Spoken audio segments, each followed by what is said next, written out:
నెల రోజుల పాటు ట్రిపుల్ సెంచరీపై నిలబడిన కోడి మాంసం ధర ఎట్టకేలకు దిగొచ్చింది.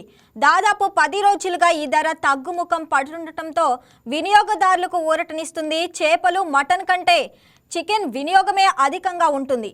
ఇది అందరికీ అందుబాటులో ఉండటం ఓ కారణముగా మాంసప్రియులు ఎక్కువగా ఇష్టపడేది కూడా దీన్నే.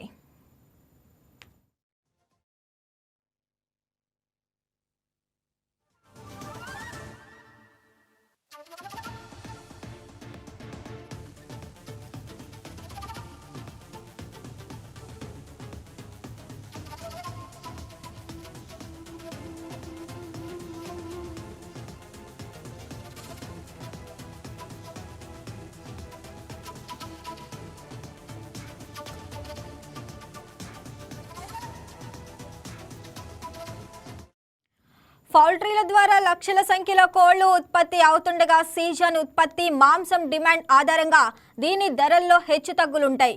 ఏడాది కాలంలో గత నెలలో మాత్రమే కిలో మాంసం ధర 300కు చేరింది. పండగ తీర్థాలు కావటంతో నిన్నటి వరకు ధర కొనసాగింది. మరోవైపు పౌల్ట్రీలో ఉత్పత్తి పెరగటం, డిమాండ్ కూడా తగ్గటంతో కోడి ధరతో పాటు మాంసం ధర అందుబాటులోకి వచ్చింది. ప్రస్తుతం కోడి ధర కిలో 140, డ్రెస్సెడ్ మాంసం 220, స్కిన్లెస్ ప్రాంతాన్ని బట్టి 240 నుంచి 250 మధ్య విక్రయిస్తున్నారు.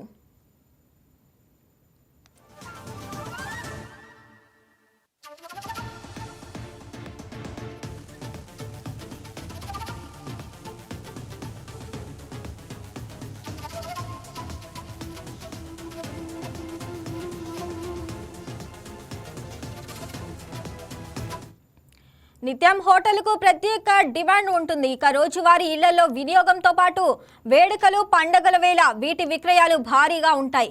ప్రస్తుతం ఫారాల్లో పెంపకాల జోరు పెరగటంతో డిమాండ్కు మించి సరుకు లభ్యత ఉండటంతో ధరలు అందుబాటులోకి వచ్చినట్లు వ్యాపారులు చెప్తున్నారు. ఉత్పత్తి మరింత పెరిగితే వీటి ధర మరింత తగ్గే అవకాశం ఉన్నట్లు వెల్లడిస్తున్నారు. ఇక మరోవైపు కోడిగుడ్ల ధరలు సైతం దిగివచ్చాయి. 2 నెలల పాటు గతంలో ఎన్నడూ లేనంత గరిష్టంగా చిల్లర ధర 9కి చేరింది. ఇది కూడా 2 వారాలుగా 6 రూపాయలకు తగ్గింది.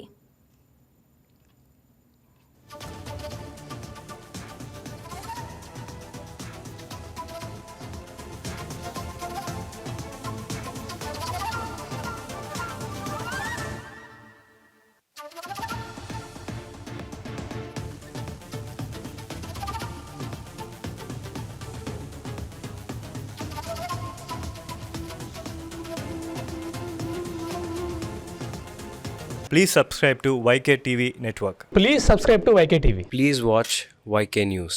Don't forget to subscribe YK News channel.